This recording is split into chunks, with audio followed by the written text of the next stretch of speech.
सूरज बना आईएएस। घरवाले हुए बहुत खुश। सूरज को आईएएस देख अरविंद जी के आए आंखों में आंसू। क्या किसी का सपना तब और भी कीमती हो जाता है जब उसे तोड़ने की हर कोशिश नाकाम हो जाए? और क्या वही लोग जिन्होंने कभी रास्ते में कांटे बिठाए थे, एक दिन उसी सफलता पर मुस्कुराने का दिखावा करेंगे? आज की कहानी उम्मीद, मेहनत और उस जीत की है जो साजिशों से लड़कर सामने आती है।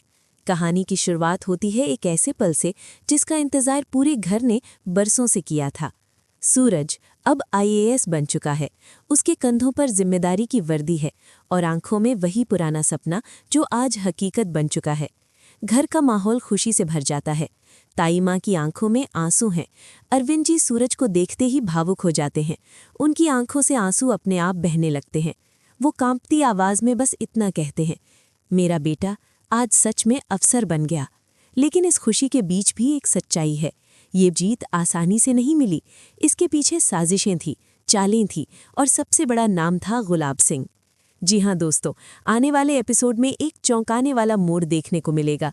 गुलाब सिंह खुद सूरज के सामने एफआईआर की फाइल रख देता है और मुस्कुराते हुए कहता है, तुम आईएएस जरूर बनो सूरज, मुझे तुम्हें अफसर बनते देख खुशी होगी। उसकी बातों में अपनापन है, लेकिन आंखों में छुपा मतलब कोई और है। सूरज कुछ पल के लिए चुप रह जाता है। वो उस इंसान को देख रहा होता है जिसने कभी उसके सपने के खिलाफ हर चाल चली थी। सूरज जब घर लौटता है तो पूरे परिवार को एक बड़ा सरप्राइज देता है। वो बताता है, बाऊजी आखिरकार मान गए हैं, अब मैं आईएएस की तैयारी करूंगा। इतना सुनते ही घर में खुशियों की लहर दौड़ जाती है। ताई माँ भगवान का नाम लेती हैं। अरविंद जी की आंखों में फिर आंसू आ जाते हैं और एक कोने में खड़ी ईर्ष्या घर वालों की खुशी देखकर उसकी आंखें भी भर आती हैं। वो मन ही मन कान्हा जी से प्रार्थना करती है, बस अब सूरज को हर हाल में सफलता मिले। अगले ही दिन से सूरज और ईर्ष्या एक नई शुरुआत करते हैं।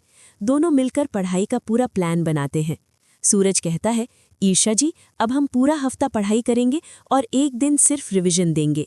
इस बार रिजल्ट सबसे बेहतर होगा। ईर्ष्या मुस्कुराकर हामी भरती है। दिन रात मेहनत शुरू हो जाती है। किताबें, नोट्स, टेस्ट पेपर, नींद से ज्यादा सपनों को वक्त मिलता है। थकान होती है, लेकिन हार मानने का सवाल नहीं। वक्त गुजरता है और वो दिन आता है जब रिजल्ट सामने आता है। सूरज और ईर्ष्या दोनों बेहतरीन अंकों से परीक्षा पास कर लेते हैं। घर में जैसे दिवाली मनाई जाती है। ताई माँ भगवान के सामने दीप जलाती हैं। कान्हा जी का शुक्रिया अदा करती हैं, मेरे सूरज को सही रास्ते पर चलने की ताकत देने के लिए। इसके बाद आता है सबसे बड़ा इम्तिहान, इंटरव्यू। सूरज इंटरव्यू देने जाता है और पूरे आत्मविश्वास के साथ लौटता है। घर वाले सांस रोके इंतजार कर रहे होते हैं और तभी घर के बाहर एक काली गाड़ी आकर रुकती है। सभी बाहर आ जाते हैं। गाड़ी का दरवाज़ा खुलता है। सूरज आईएएस की वर्दी में, आंखों पर चश्मा, चेहरे पर आत्मविश्वास। उस पल किसी की खुशी का ठिकाना नहीं रहता। सूरज अरविंद जी के सामने खड़ा होकर सल्यूट करता है। अरविंद जी का सीना गर्व से चौड़ा हो जाता है। लेकिन दोस्तों, कहानी यहीं खत्म नहीं होती। अब असली सवाल शुरू होता है, क्या गुलाब सिंह ने वाकई दिल से सूरज को आईएएस बनते देखना चाहा, या इसके पीछे भी कोई फायदा छुपा है? क्या अब सूरज गुलाब सिंह के इशारों पर काम करेगा या अपनी ईमानदारी से हर साजिश को जवाब देगा? आगे आने वाले एपिसोड में कई चौंकाने वाले खुलासे होने वाले हैं। अगर आप जानना चाहते हैं इस कहानी का अगला मोड़, तो चैनल को सब्सक्राइब जरूर करें। लाइक करो अगर तुम भी ईशा को फेवरेट कैरेक्टर मानते हो।